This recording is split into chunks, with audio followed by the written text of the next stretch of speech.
Hello, my name's David Seaman, and this is the Three Lions Podcast.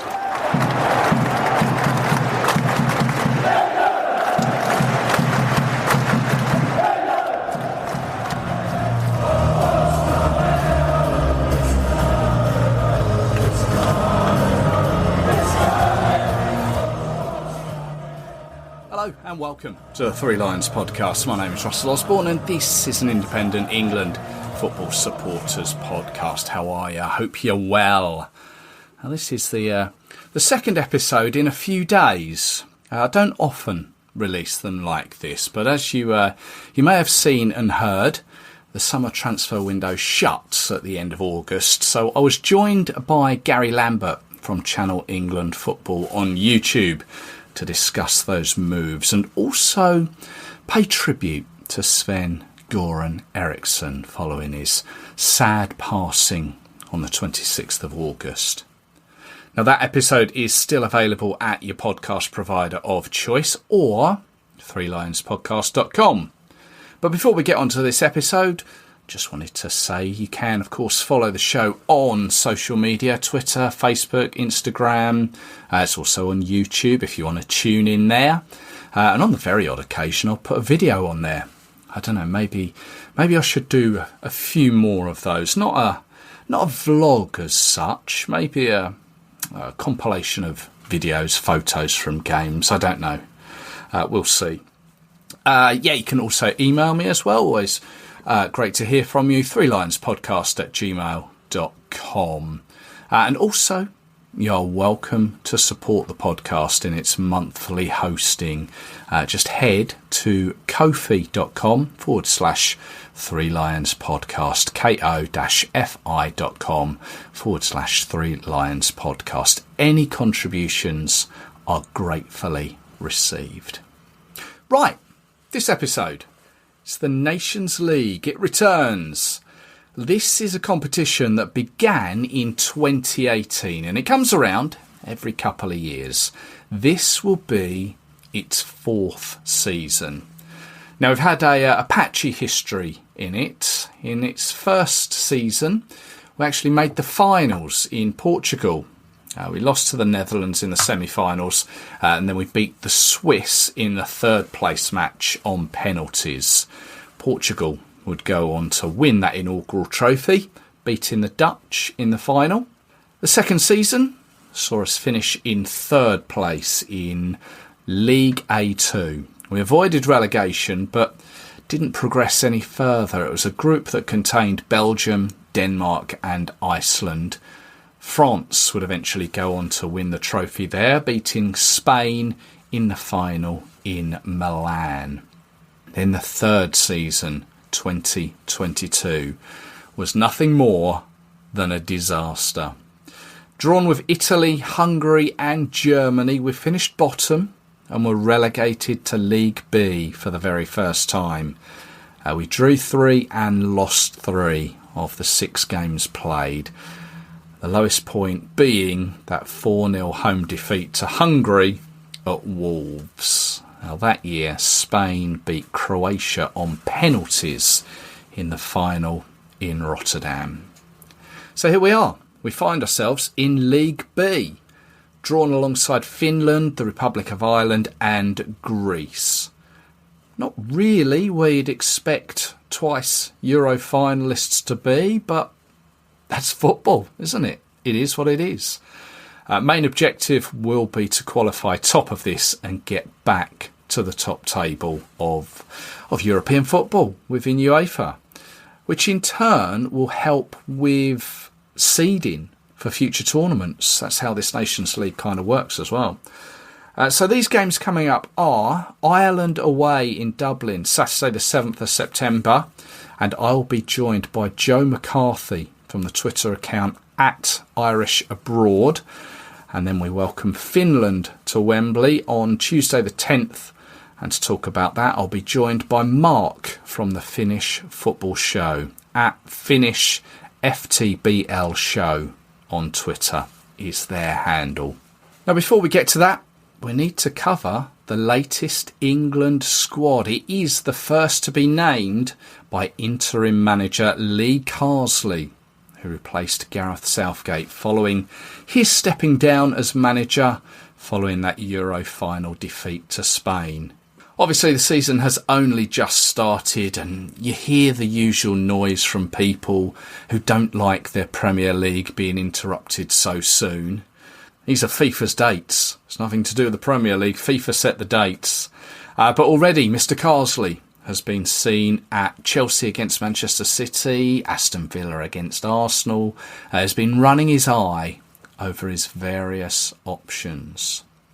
Now, an hour and a half before the squad was announced, Kieran Trippier, he announced his international retirement. A player who made his debut back in 2017 away to France in a 3-2 defeat. He became the 1,202nd player to represent the Three Lions. Those, of course, are the legacy numbers. He'd go on to earn 54 caps, scoring just the once. I'm sure you remember it. Quite a goal too. 2018 World Cup semi-final against Croatia. He opened the scoring with a 5th minute free kick. How he got our hopes up with that. His last cap came in the Germany Euros in the summer. That was against the Dutch in the semi-final. A right back by nature, but throughout that tournament, throughout the summer, he served his country well, deputising as a left back. So thank you very much to Kieran Trippier, quite the England career. Now, as I expected, the squad is kind of a mix of Gareth's regulars, those experienced and trusted players, mixed with some newer players who Lee Carsley has had experience with at his previous under-21 job. Now, before we dissect it, let's run through it. This was Lee's squad, announced on the 29th of August, a 26-man squad. 3 goalkeepers, Dean Henderson, Jordan Pickford and Nick Pope. Defenders, Trent Alexander-Arnold, Trent being named as a defender by Lee Carsley. Levi Colwill, Mark Gay, Ezri Konsa, Rico Lewis, Tino Livramento, Harry Maguire, John Stones. Midfield, Phil Foden, Conor Gallagher, Morgan Gibbs-White, Angel Gomez, Kobe Mainu, Cole Palmer, Declan Rice. And then our strikers, our forwards, Jared Bowen, Eberichi Eze, Jack Grealish, Anthony Gordon, Harry Kane, Noni Madueke, Bukayo Saka and Ollie Watkins. It is a squad with an average age of 25.1, 616 caps across it and 106 goals. Now, the oldest player is Nick Pope at 32. The youngest, Rico Lewis at 19. The most capped is Harry Kane, who of course has the record for England goals scored, 66 for him. And across the squad there are 4 players from Manchester City, 3 from Crystal Palace, Newcastle and Chelsea. Yeah, just 3 players from Chelsea from their massive squad. 2 from Villa, 2 from Manchester United, 2 from Arsenal, 1 from Everton, Liverpool, Atletico Madrid, Nottingham Forest, Lille, West Ham and Bayern Munich. 4 uncapped players in the team. Let's take a look at those. Tino Livramento from Newcastle United. Morgan Gibbs-White from Nottingham Forest. Angel Gomez from Lille. And Noni Madueke from Chelsea. All previously with Lee Carsley at under 21 level. Important to point out, of course, was Cole Palmer. Understandably, people have been Googling some of these names. They're not familiar names to supporters who maybe don't take such an interest in England, the national team. But Angel Gomez, he plays in French Ligue 1 for Lille, but he was previously with Manchester United. He came through their academy back in 2017. He made 5 first-team appearances for them. But this is what I want to see. I want to see a manager looking around, having faith and giving opportunities to players. Noni Madueke as well. He's been doing really well for Chelsea. Got a hat-trick recently. So this, as I say, this is what I want to see. Lee Carsley giving players opportunities. And also he's taken a look at players who've previously played under Gareth Southgate who maybe didn't find a way back in under him. Returning is Rico Lewis, Jack Grealish, Harry Maguire, who of course missed the Euros due to injury. Nick Pope, Levi Colwell as well returns. Harry Maguire coming back. I mean, people will maybe voice some concerns, but I think this is where the mix of experience and youth can be sort of mixed together. Harry Maguire can return to pair with John Stones at the back for a solid foundation. And it's not... I don't want to judge Lee Carsley just on his first squad. As I said on Twitter, I genuinely think his more important squads will be his second and his third squad, because that's going to show who he has faith in, who he likes the look of, maybe some other players who he maybe had his eye on for this squad but couldn't fit them in. Injuries obviously will play a part, and obviously it works the other way, how the players sort of adapt to his methods and the people around him as well. So I'm going to hold fire on judging this squad. I think it's going to be more interesting to see the second and third squad. But he has been brave enough to leave some players out. Notable absences include Kyle Walker, Ben White. That's an interesting situation. One at the moment, no one knows the full details on it as yet, really.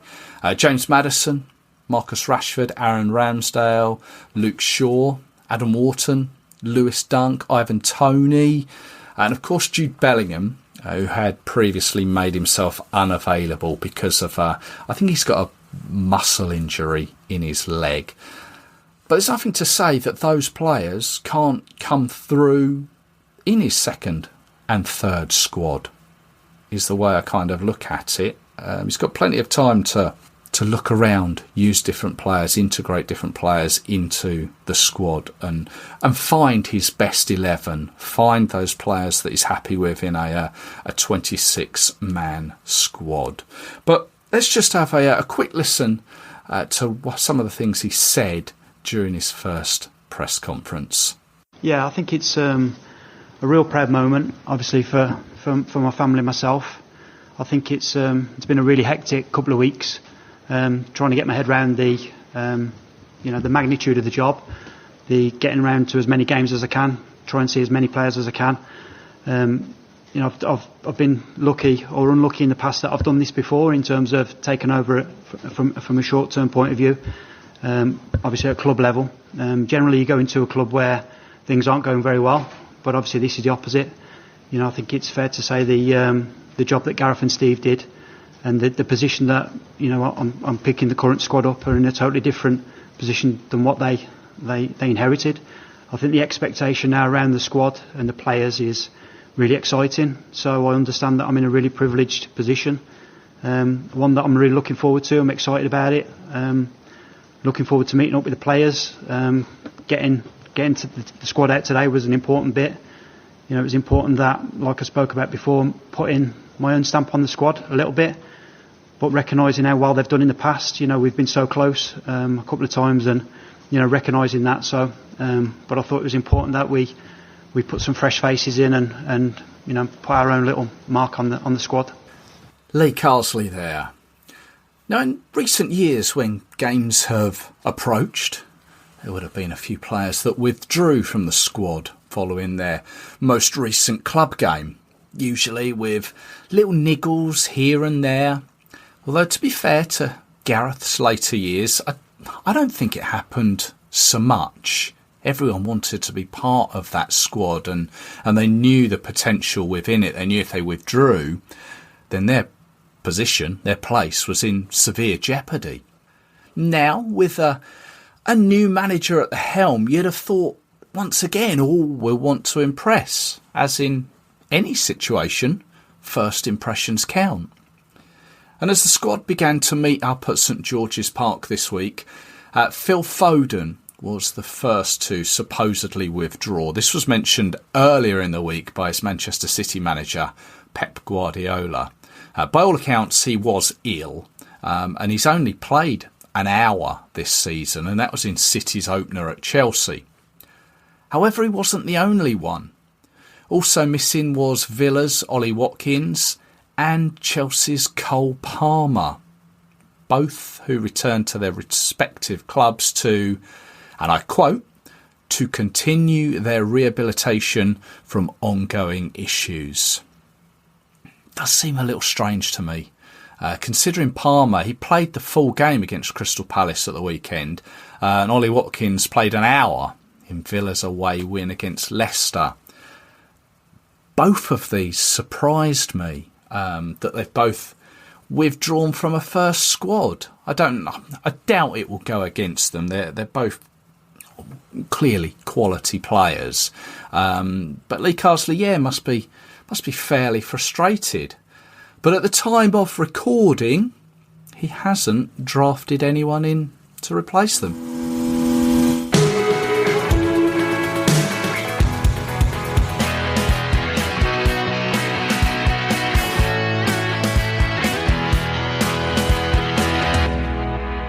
So, England's first game since that Euro final in the summer. The first game is away to the Republic of Ireland in Dublin. It's a fixture that began back in 1946 with a 1-0 away win for England, thanks to a Tom Finney goal. The next game at Everton's Goodison Park in 49 saw the Irish win that one 2-0.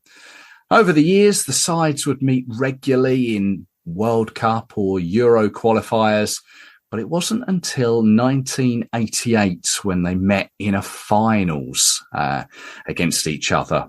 Ray Houghton, you may remember, the only goal there for the Irish in that Euro 88 fixture. Back then, they were under the management of Jack Charlton. Yes, he of 1966. We went then 2 years later, Italia 90, where the two met in Sardinia, drawing one apiece. Then there was the 95 friendly that was abandoned at the old Lansdowne Road ground. But following that, it would be 18 years until the teams met again in a friendly at Wembley. But the most recent meeting between the two sides was back in 2020. Again, it was a friendly. You may be forgiven for maybe not remembering because it was behind closed doors. We won that one 3-0. But the sort of the stats over the years: played 17, won 6, drawn 9, lost 2. So there's a few little bits to get our teeth into here. I'd like to welcome to the show once again Joe McCarthy from the Twitter account Irish Abroad. Hello, Joe. Hi, Russell. How are you? It's good to talk to you again. Yeah, likewise. We spoke back in 2020 ahead of that friendly game there. Seems quite a while ago now, doesn't it? Yeah, the COVID was still very much a thing, and as you say, the game was played behind closed doors. We were all hoping for an end to come soon. I think we were still maybe 12 months away from any sort of normality returning to life. Yeah, that's something that we don't want to sort of really remember too much, but it just crops up every now and again. Yeah, Ireland against England. What's the thoughts going into the game from maybe yourself, your close friends, and sort of just the country? Well, it's going to be the first game under the new manager, Iceland's Heimir Hallgrímsson. He was appointed during the summer. Came as a bit of a surprise because his name hadn't really been mentioned the current England manager, Lee Carsey, was one of the favourites after Stephen Kenny's contract wasn't renewed at the end of last year. There were other names like Willie Sagnol, who's currently managing Georgia. Oh, yeah. Was also a bit of a wildcard entry, but seemed to be in the running right up until the Euros. And then after the performances by the team at the championships in the summer, he decided to pledge his future to the team. So Ireland we weren't really expecting anyone to be announced, and it seemed like John O'Shea would continue as in the caretaker role. He managed 4 games so far this year. We played friendlies against Belgium and Switzerland in March, and then Hungary and Portugal in June, just before the Euros kicked off. And then, as I say, Hallgrimsson, when he was appointed, no one really, I think, knew what to expect from him. I think the first thing everyone did was open his Wikipedia page and found that his most recent job was as coach of the Jamaican national side. I actually have a friend who's Irish but was living in Jamaica up until very recently, so I reached out to him for his thoughts on the kind of football he played. And the feedback was that he plays a very unadventurous but pragmatic style. He'll look to maybe not lose games before looking to win. But to be honest, look, if he can get the best out of the players the players that he's announced in the squad, we're looking forward maybe more so to the Greece game than the England game to see if any progress has been made from his appointment. Gotcha. Well, there's a couple of things that I wanted to sort of pick up on there. Let's stick with the manager. You say was previously the Icelandic manager. I'm surprised you didn't sort of shoehorn it in, but he was actually the manager when Iceland beat England, wasn't he, in Euro 2016? Yeah, that's right. I didn't want to bring it up, but yeah, that actually did come up in the press conferences. In the press conference, that his first game as Ireland manager will be against England, and he's everyone I think remembers the game in 2016. I think Sig Thorson was the goal scorer. Yeah. There's a clip of, I think it might be Steve McLaren on Sky Sports saying this. So Iceland don't really have anything except Sig Thorson up front, and then that coincided right with his goal. So yeah, I said at the time, that if you look at, I think the latest FIFA rankings had been announced at the time, and Ireland have slipped down quite a bit over the last 2 years. We're actually currently ranked 58th in the world. And if you look at the teams that are around us, Greece are just ahead, Iraq, Saudi Arabia, South Africa, and below us then, coincidentally enough, is Jamaica on 59th, the Democratic Republic of Congo, Uzbekistan, and Paraguay. So those are the kind of teams that, they would be considered our peers at the moment.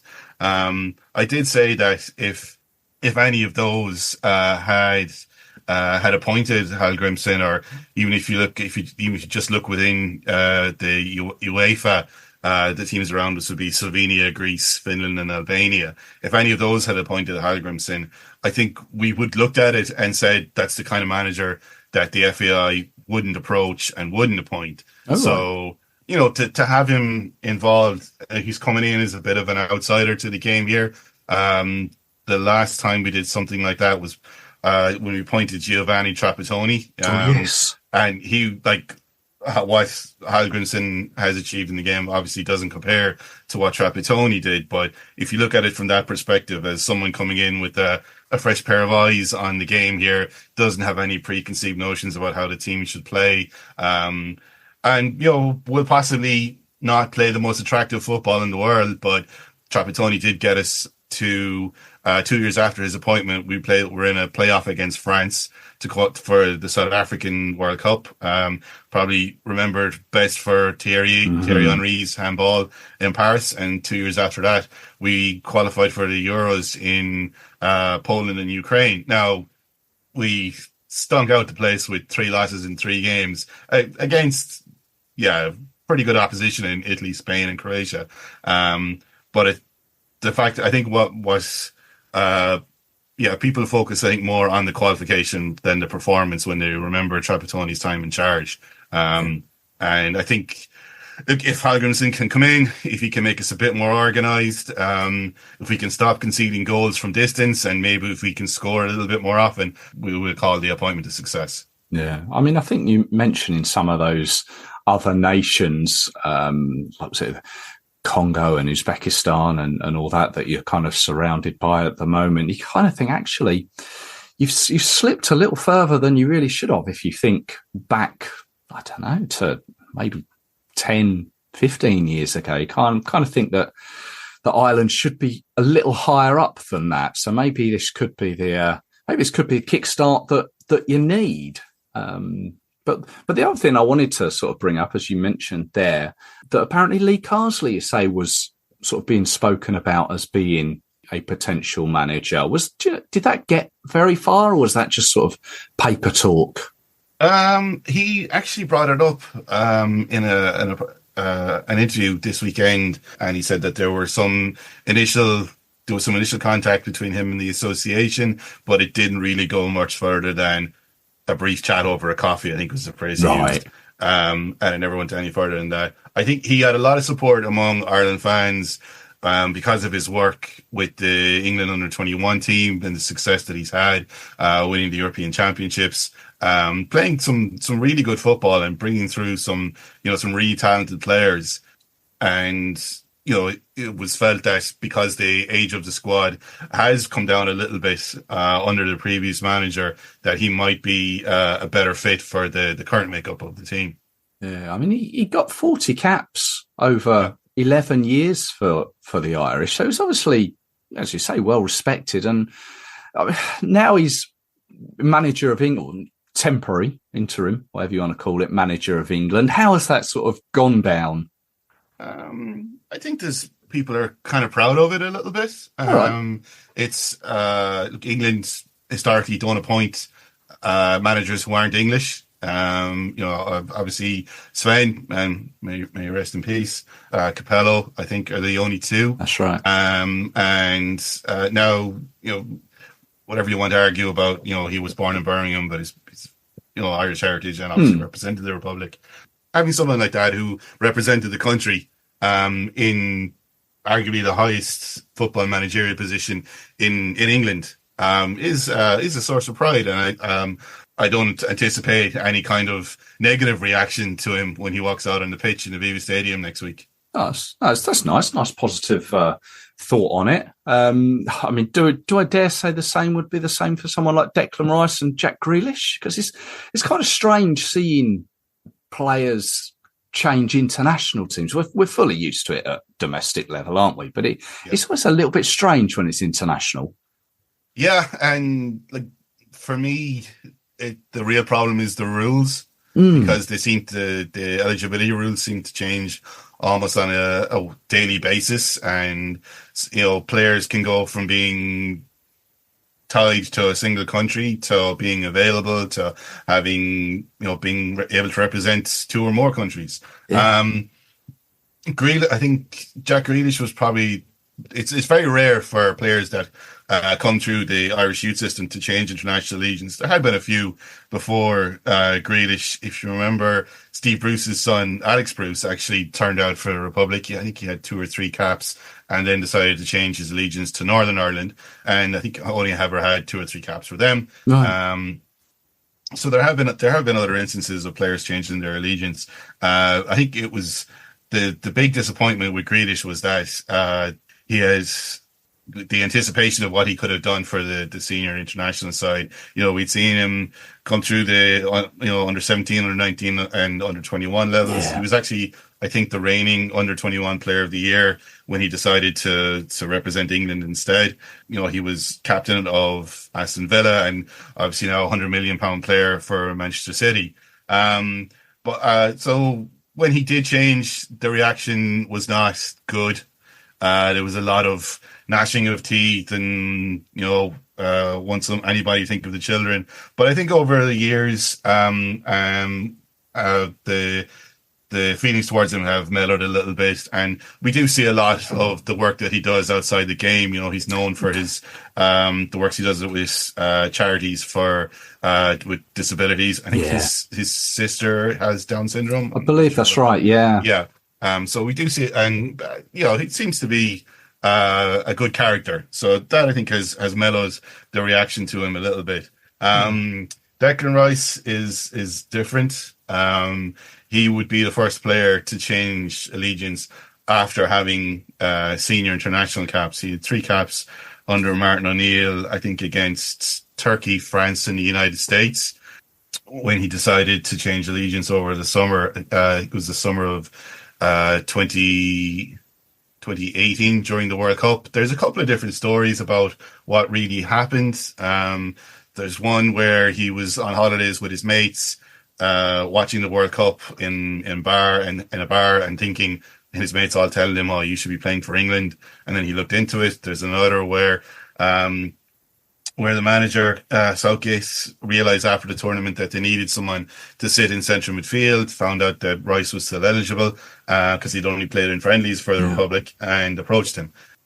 Look, he's similar. He's gone on. He hasn't quite achieved yet what Grealish has, I think, in the game, but obviously playing for Arsenal, a massive transfer when he left West Ham.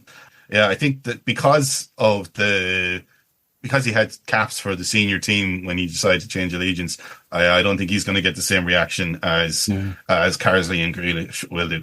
Yeah, it's understandable. Totally get that. Yeah. So like I say, it's the game now. It's players. I think even just this week I was reading, I think Mason Greenwood is looking to change his allegiance to Jamaica. Yeah. There was Omari Hutchinson actually had turned out for Jamaica, but now is back in England under 21 setup. So the rules, I know, like some of the changes were made because I think some smaller countries were saying they were losing out on players who may have appeared at up to under 21 level or had been capped in friendlies, and now they were cap tied to just say France, for example, and while they may want to play for the country of where their parents were from, say Africa or anywhere else, and they're just the rules right now. Frustrating, I think, aren't they? Yeah, that's the best way of describing it. Yeah. Well, that's England's sort of the England side of things. The Irish squad was announced the other day, and as per sort of the way it is, a lot of the players do ply their trade in England and Scotland. I think pretty much, is it just one player, Troy Parrott, who plays in the Dutch league? I think he's the only player to play outside of the United Kingdom. I think that's right. Yep, that's correct. Troy was with Spurs. He was on loan in the Dutch league last year with Excelsior. We actually had the host of an Excelsior fan podcast on with us during the year to talk about his performances. Very excited about him, very positive. It was his performances for Excelsior, who got relegated, is what got him to move to Alkmaar, who will be playing Europa League football this season. Yeah. And ironically enough, he will be going back to face Tottenham later this year. Oh, have they been drawn in that same league? Yeah. Oh, yeah. Right, I didn't notice that. I mean, obviously, there's plenty of names that we've all recognised. Seamus Coleman, I think, is probably one of the. Is he the most capped? I think within the squad at the moment. Apparently plays at is at Everton, isn't he? Captain. Who else is there that we might not sort of be fully aware of that maybe is a one to look out for? Well, one that was just like, we were talking about it, the eligibility. Casey McAteer of Leicester City has decided to change his allegiance to Ireland. He was first mentioned, I think, about a year ago as a possible call up under Stephen Kenny, but it never came about. And apparently the paperwork was concluded recently, and he's been added to the squad. He's only 22. He's appeared for Leicester in their 3 games in the Premier League so far this season, but he hasn't scored. To be honest, I don't know too much about him, but I think we are lacking a bit of width in the team. He is a natural winger. And yeah, look, I don't know if he'll be dropped straight in to face England, but we could see him make his debut against Greece. Do you know what? I'm literally just looking at his Wikipedia page now, and it actually says, born in England, McAteer is of Irish descent. His granddad once drank Guinness in London, therefore Irish. It genuinely says that on Wikipedia. Yeah, there's always different edits like that, or maybe someday I think it'll probably be changed to something like, his mother owned an Irish setter. It's crazy, some of the things on there.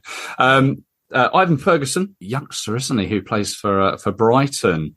Yeah, he had a really good season last year until he got picked up an ankle injury. He's still only recovering from it, but scored one of the youngest players ever to score a hat-trick in the Premier League against Newcastle, and seemed to be set to break all kinds of records until he unfortunately picked up an ankle injury. I think his season ended around April. He's still not back to full fitness. He hasn't played for Brighton so far this season, but he was named as a substitute for their League Cup game during the week. But didn't come on. There's a lot of hope around the player that he could be, the next Robbie Keane, really, which is a lot to place on a 19-year-old's shoulders. Yeah. Robbie was an exceptional talent for Ireland, scored more than 60 goals, played more than 100 times for his country, and captained as captain. As things stand, Evan Ferguson is still in the squad.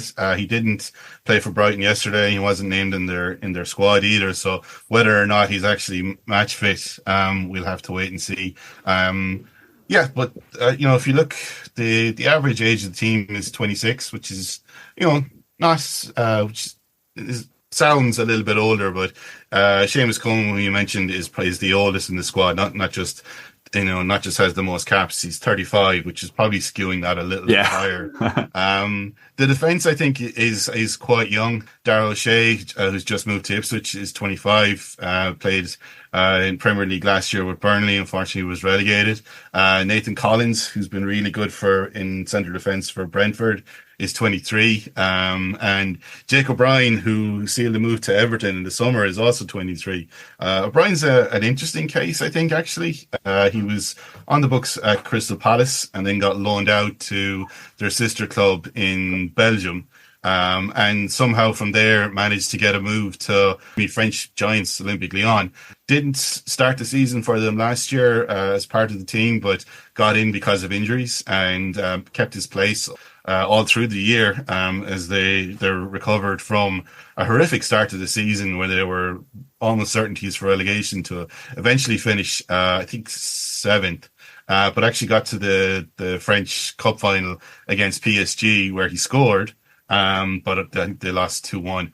And he's returned now to England to play in defence under Sean Dyche at Everton.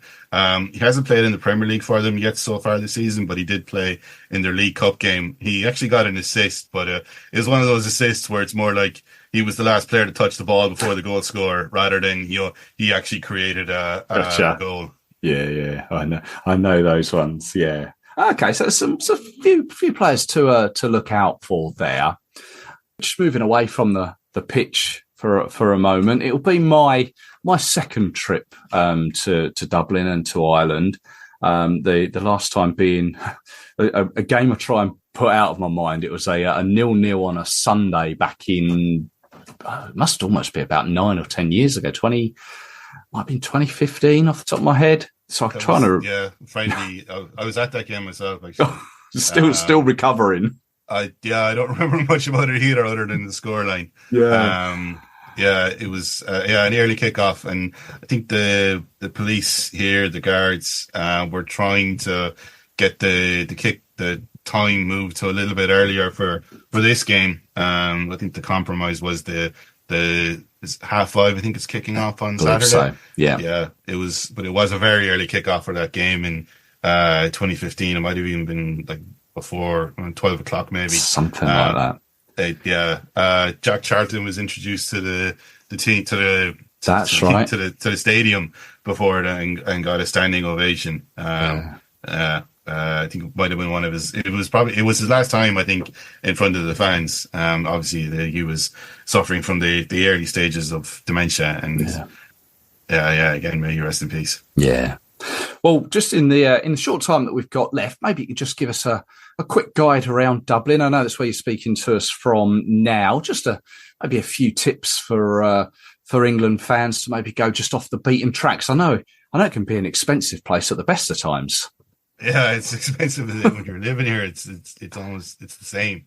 Well, if you're staying in the city centre, if you're going to Aviva Stadium, there's a lot of pubs along the way. If you're going down Bagot Street, there's Searson's. It's a good, really good bar run by a man from my hometown, from Limerick.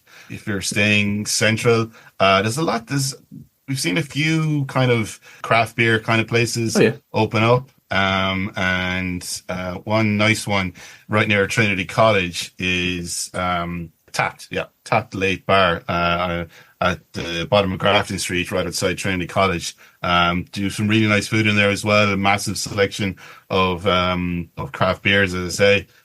It's a nice spot. And if you just to flip things on the head a little bit, places to avoid, just stay out of Temple Bar. It's advertised as like, the tourist quarter or whatever, but no one in Dublin goes there. Gotcha. I'd stay away from that place. Fair enough. I know you're going to the game. Go on. Are you prepared to put a score on it, or what would be an ideal scoreline, and how do you kind of see the Nations League going for Ireland? Yeah, I think, similar to the last time we talked nearly 4 years ago, I don't need to play England to know that they're a better team than Ireland. You look down through the squad and, the majority of them played in the final of the European Championships 2 months ago.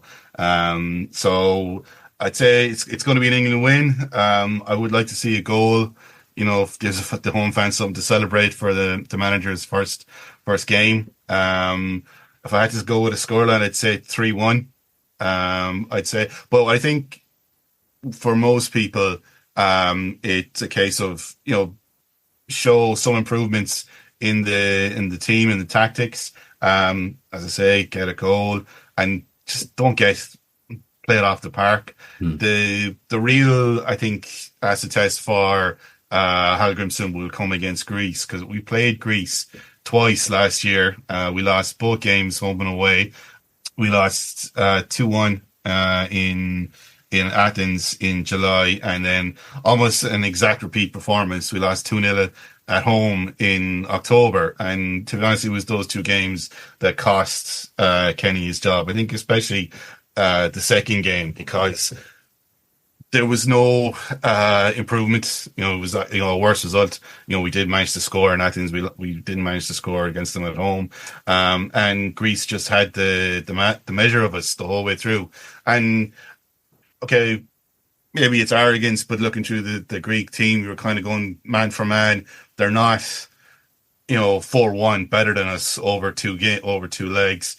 And actually, I had a manager, Gus Poyet, was briefly linked with the Ireland job because of those two performances. But I think he is stuck with Greece. It'll be that game where I think the fans will really want to see an improvement. We don't want to see anything like what we did in those two games, where Greece just completely had the measure of us after about 10 minutes in both games. And I think that's, if we get a win or a draw out of that game, that'll help get the fans on side with the new manager. Yeah, it's an understandable benchmark to kind of set against. Yeah.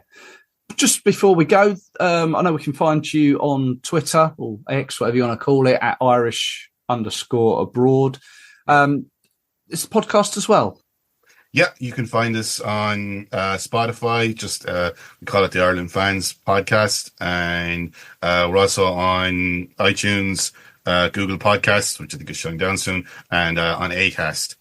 You can find me on Instagram, and we started a Threads account, but it's still very much early days there. It's Irish_football_statistics. Gotcha. Joe, thank you very much for your time. It's really appreciated. Good insight into Ireland. Enjoy the game. Maybe I'll see you over there. Yeah. Appreciate that, Russell. Thanks for having me on again. It's been great to talk to you. Lovely. No, thank you.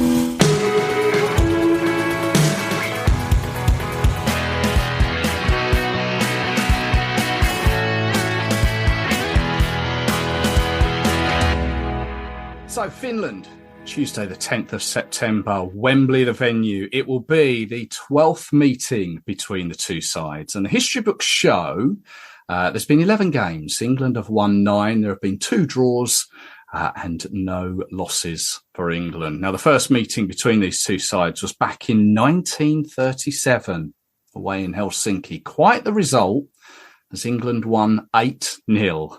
In all those games since, Finland have only scored 7, all of those in separate matches, to England's 36. 6 of those games have been World Cup qualifiers, and it was the game in 2001 at Anfield where England won 2-1. That was the last time the two sides met. Michael Owen and David Beckham scoring that day. It was a game I remember as I was there. I was front row of the Kop. Ticket price that day, £32. 23 years later, and tickets for England members, well, they're £25. Cost of living crisis? I don't know. The Finland team that day featured a few familiar names still to this day. Antti Niemi in goal. At the time, he was with Hearts in Scotland, but would go on to play for Southampton and Fulham. Sami Hyypiä and Jari Litmanen, both of Liverpool. You may remember Mikael Forsell of Crystal Palace. There's quite a bit to talk about, I think. Here to educate us a little bit more on the Finland side, from the Finnish Football Show, is Mark Wiltshire. Hello, Mark.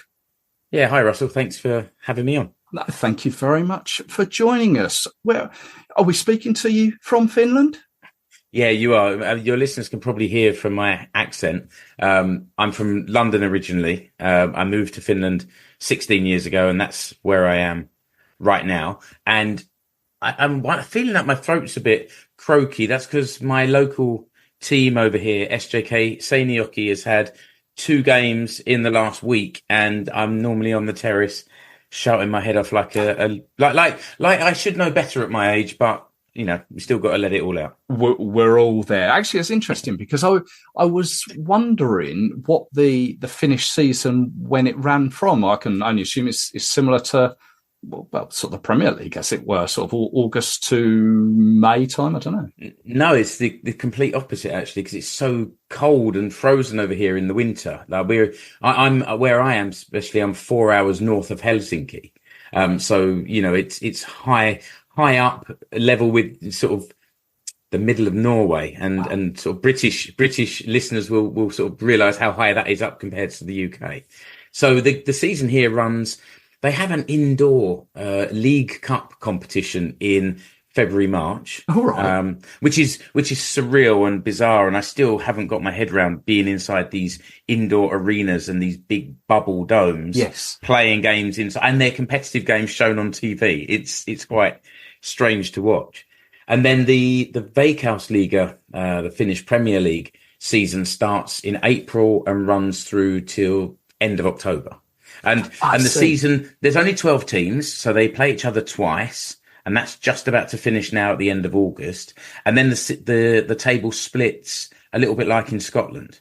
And then at the end of the season, the top 6 teams all play each other one more time. The bottom teams play each other one more time. And that sort of sorts out the European places.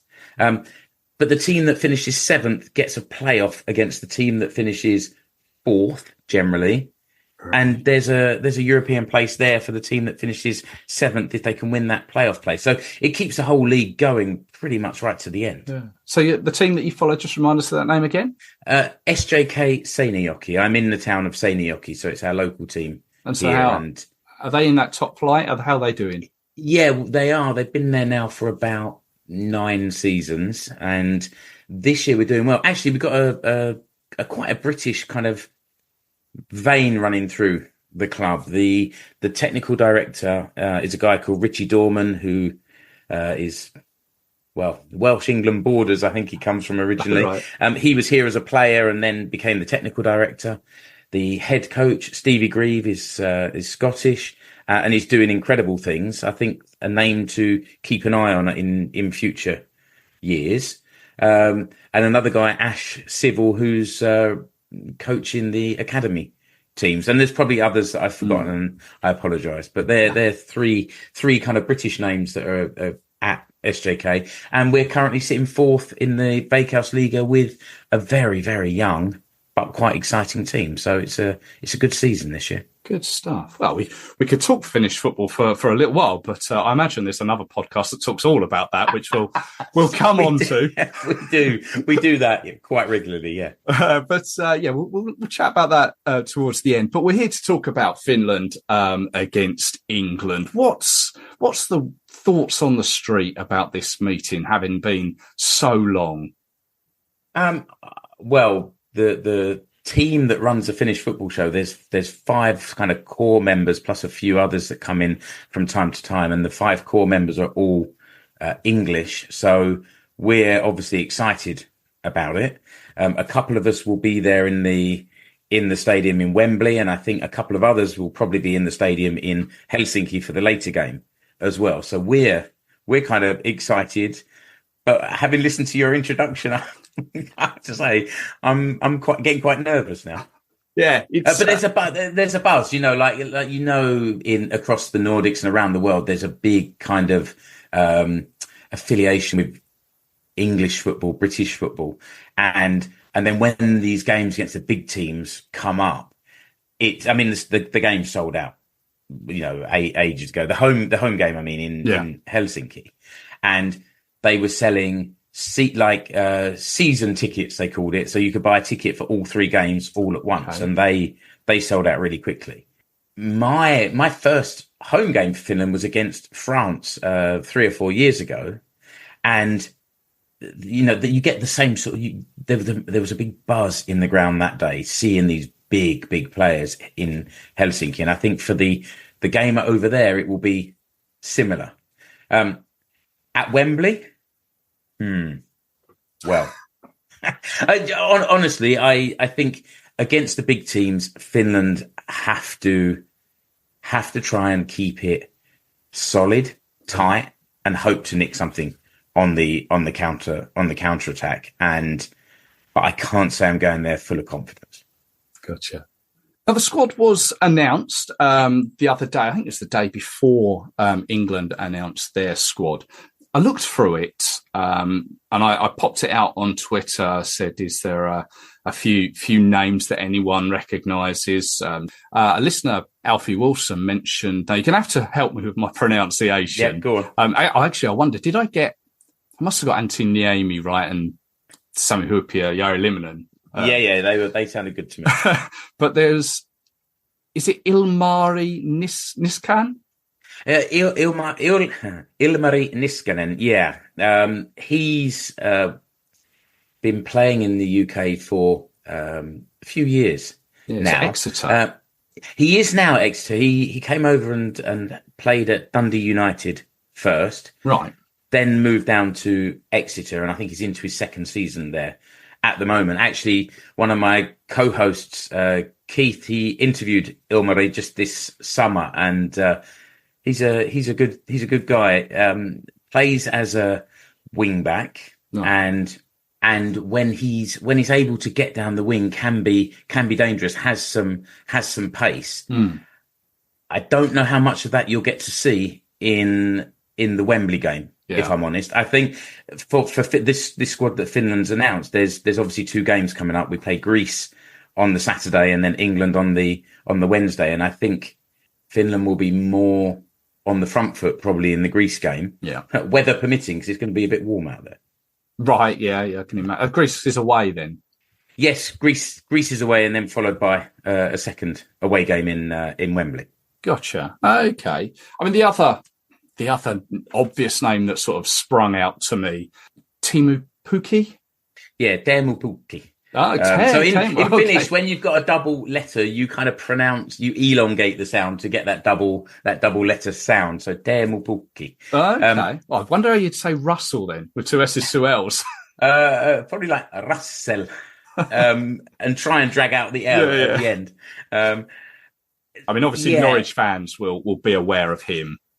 Yeah, absolutely, and will be one of those kind of legendary players for Norwich, and for Finland. This year, he scored his 42nd international goal. He's now overtaken Jari Lipman, who is known as the king, and now Pukki has kind of overtaken his goal scoring record. And I think for a couple of years we've been thinking, well, when is his time going to end? But even during this spring in the kind of playoffs for the Euro finals, Pukki's still getting in behind defences and scoring goals, and that's because he's only 30s, we can't give up. 34 now. 34. Oh, wow. Yeah. Okay. But and playing and scoring goals still over in the Major League Soccer in America. Well, this is the thing. I was looking through the squad, and it's very European. And I noticed, I think is there 5? I think from the American MLS. Sort of, none of them play in the Finnish, however Veikkausliiga. The Veikkausliiga, yeah. Veikkausliiga, No, that's true. I mean, it's a good point that actually this squad has no players that are playing in the Veikkausliiga. Often you get a few that are playing at HJK Helsinki. That's the biggest club in Finland and the one that international fans will probably have heard of. Yeah. But I think they sort of transfer in and out of Helsinki fairly regularly. So those players that were there and in the national team maybe have moved on, and others have come back in. Right. So there's no domestic based players there. So, I think it's a squad that over the last couple of years, since Finland's qualified for the Euros that was played 3 years ago, the squad has kind of undergone a bit of a evolution. Older players aged out of the squad, and younger ones have come through. So there's something there that's potentially quite exciting. It's always good to see these younger players come in to the team. I think looking at the squad that's there at the moment, there's Topi Keskinen, who's just landed at Aberdeen, and in his debut scored a goal. So that's going to get him. He's getting in with the Aberdeen fans, and he's quick. Right. So if he gets the ball at his feet and runs at you, he's quick. Whether he's quick enough to get past Carl Walker, for example, remains to be seen. Who hasn't been selected for the squad as we speak. No, that is true. Yeah. But or say, okay, so if he's not there must be someone else quite quick. There's a better chance, maybe. Yeah. And also up front, I think quite exciting player, Daniel Hawkins. He actually came through my local club, SJK. Okay. He's had a couple of international moves since, and not his debut, but maybe his second game last summer against San Marino came on and grabbed the hat-trick, and we're looking to see how he develops as one of these younger strikers coming through. And I think looking at sort of the star of the team, if it's not Teemu Pukki, is the goalkeeper, right? Lukas Radetsky, who's been at Bayer Leverkusen now for many years. He kind of won almost everything he could this year. Bayer Leverkusen won the Bundesliga and the Super Cup, and they came runners-up in the German FA Cup and Europa League. Yeah, great season. It's a pretty good season by anyone's standards. Yeah. And he's a little bit out there as well. Like, you'll see him after the game leading the singing with the fans. He's often seen wearing an owl mask, a full head mask. Oh, right. Because the team is nicknamed the Eagle Owls, and so he feels the need to dress up as one. Fair enough. If that's what gets him going. We actually had him on the podcast a few years ago, and he tried to do the interview wearing the mask, and after a minute I had to say, look, we can't hear you. You have to take it off. So I think there's in the squad again, for English fans to recognise, Glenn Kamara was at Arsenal as a kid, moved up to Rangers. Last season played at Leeds. He's a classy player, wins the ball, and then sort of moves the ball forward onto the attackers. And with him in the side, we look better. Alongside Rasmus Schuller, who is kind of the engine in there alongside him. So when I look at the Finland squad compared to where it was sort of 6-7 years ago, it's moving always in the right direction, and it's quite exciting. Then when I think of them lining up against England, I'm a little bit more nervous. I mean, I don't want to be sort of blowing England's trumpet, but for this particular group, I would expect England to be winning this group at a canter. I don't want to sound blasé, but that's kind of the way I see it. Where would you sort of accept Finland to come in this group? Well, do you know, I think this is something to think about, the actual competition itself. Like when it was first announced, I was quite positive about it because I thought, hey, we're going to get competitive football against teams of a similar level and maybe can develop. Others in our group were like, oh, I don't know, this could affect the coefficient. We won't be playing against such good teams. Yeah. And then I think in the UK, people are quite sniffy about it. I mean, as they always are. England is always sniffy about a new competition. It didn't want to be part of the World Cup. It didn't want to be part of the Euros when they started. It's similar here with the Nations League, but it has, and you've seen it with even smaller teams. I think like maybe like Liechtenstein and Malta and clubs at those levels. Some of them now are starting to win games and progress up through the league table. So I think where Finland are is perfect. It is their level, this second level. Yeah. I think for England dropping down, I didn't see many of their games in the last Nations League because they were often played at the same time as Finland. So I didn't see those performances, and I remember they were quite close affairs, lost by a goal here or there. Well, other than the 4-0 against Hungary. Oh well, that's true, and I didn't watch that game, and I certainly wasn't inclined to watch the highlights afterwards either. Believe me, it was worse being there. Yeah, I believe that. So, yeah, I think England should bounce back. If I look at the other two teams in the group, I don't think that Greece and Ireland are easy for Finland to beat, but I think that they are beatable, and they will probably think that Finland are beatable as well. Yeah.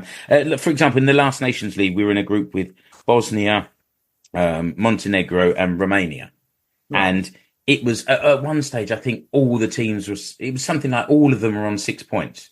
It was so close, and then in the final couple of games, it stretched out a little bit, and Finland finished second. Okay, and I think finishing second and challenging for that top spot is pretty good. I mean, I think if we were up in the top level, it would be a battle every week.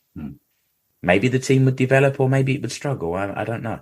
Yeah, no, it's certainly a competition that I was always in favour of it, and I think it is, like you say, some of these teams have proven themselves. So if you take a look at the Euros recently, where your likes of Albania were doing well, and you can see perhaps those sort of results have stemmed from the they build up a momentum and push forward. Yeah, no, I think it's been a good concept, and long may it continue.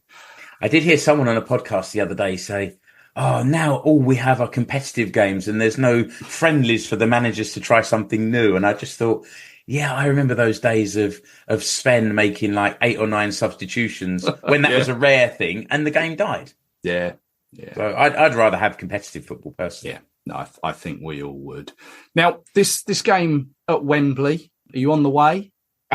Well, not quite yet, but next Friday, the 6th, we'll be flying over. I'm making a bit of a longer trip of it. I've got 10 days over in London visiting family, and after England versus Finland, I've just managed to get myself 2 tickets for Wimbledon versus Milton Keynes as well. So Ooh, spicy! I got a good week of it. Oh, I love that. So tell us a little bit about the Finnish football show. So it's formed originally by 3 British guys. We all had blogs and podcasts about various things, and the overlap was somehow football in Finland. So we've been going for 9 years. There's now a bit of a bigger team because people have different commitments. So we got a core team of 5 plus a slightly wider group of sort of the closer fans and followers of the show that occasionally take part as well. So we've always got some different voices coming through, and we're following what's going on in the Veikkausliiga. We're following the national team, and also trying to follow more and more the women's game as well, certainly at the international level. And there will be 2 of us at the game in Wembley in the Finland end. So if anyone's there a bit suspicious that there's these Finland shirts walking around with a strong Kent or South London accent, then, it's just us. The Finnish fans, a lot of the Finnish fans know who we are and what we're up to. Okay. It might be a strange one for the Wembley stewards. Yeah. Well, we should say hello maybe outside the away end. If you're there, yeah, it'd be good to. We've had a couple of people who follow our show saying that live in the UK saying, "Oh, if I'm at the game, can we come and say hi?" So I'll have to have a big sign saying this is me. Yeah, well, I've got your number. I'll ping you a message. Maybe do that. Various pubs around the ground as well. Mark, thank you very much for your time. Really appreciate it, and just give us an insight into to Finnish football, and enjoy the game, and maybe we can catch up for the return leg. You can give us a guide to Helsinki. That's a good idea.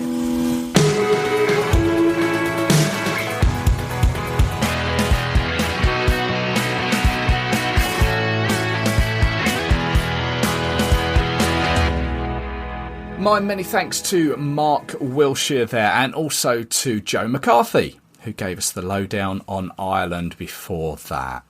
Thank you so much for tuning in. Always appreciated. For those heading to Dublin, safe trip. I may see you there. I know some listen to the pod on flights to away games. This one may have stretched on a little longer than your flight takes. But I hope that you've enjoyed it and found it helpful.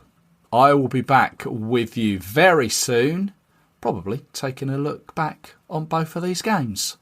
So I hope you can join me for it. So until then, take care of yourselves. Cheers.